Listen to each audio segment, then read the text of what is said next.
I volunteer as an usher at a theater in Hollywood. It's a great way to see plays when you're on a limited budget. I sure enjoy doing it, but I won't be able to for quite a while. I can't believe such a small fall could have caused such a big problem.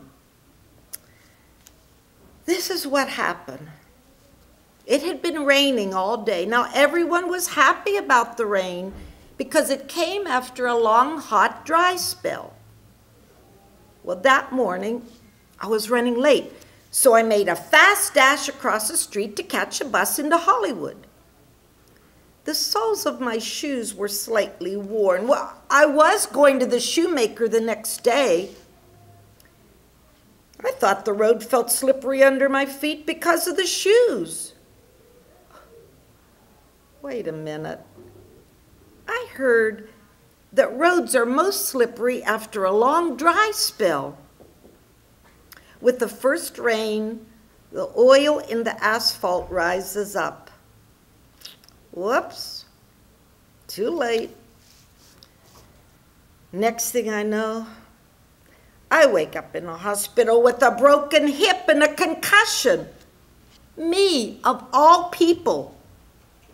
I'm very active, big on vitamins, stick to a healthy diet. I have just a little osteoporosis. The doctors were asking me all these silly questions. How has my blood pressure been? What about medications? What about other falls? No, pressure has always been normal. No meds. This is my first serious fall.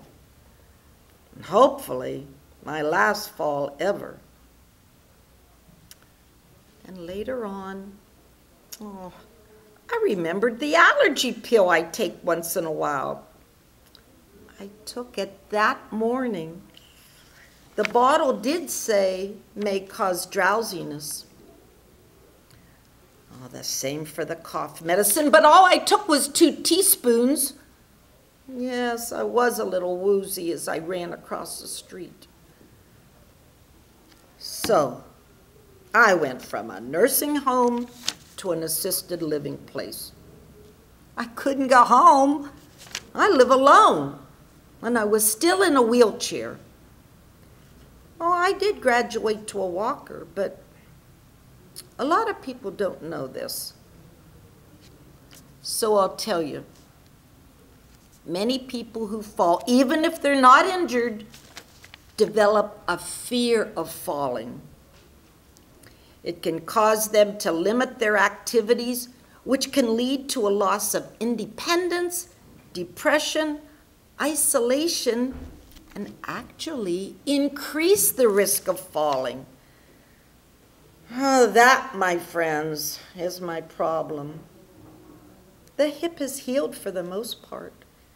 However, I feel I can't walk without my walker. My doctor and physical therapist, they both say I can just use a cane. But I'm afraid. So, I joined a balance class to build up my confidence.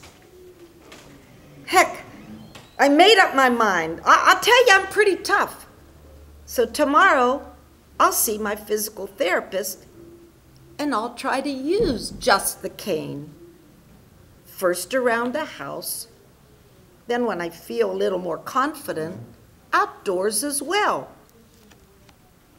A few hours at a time, a few days at a time. Then by golly, before you know it, I'll be back volunteering again.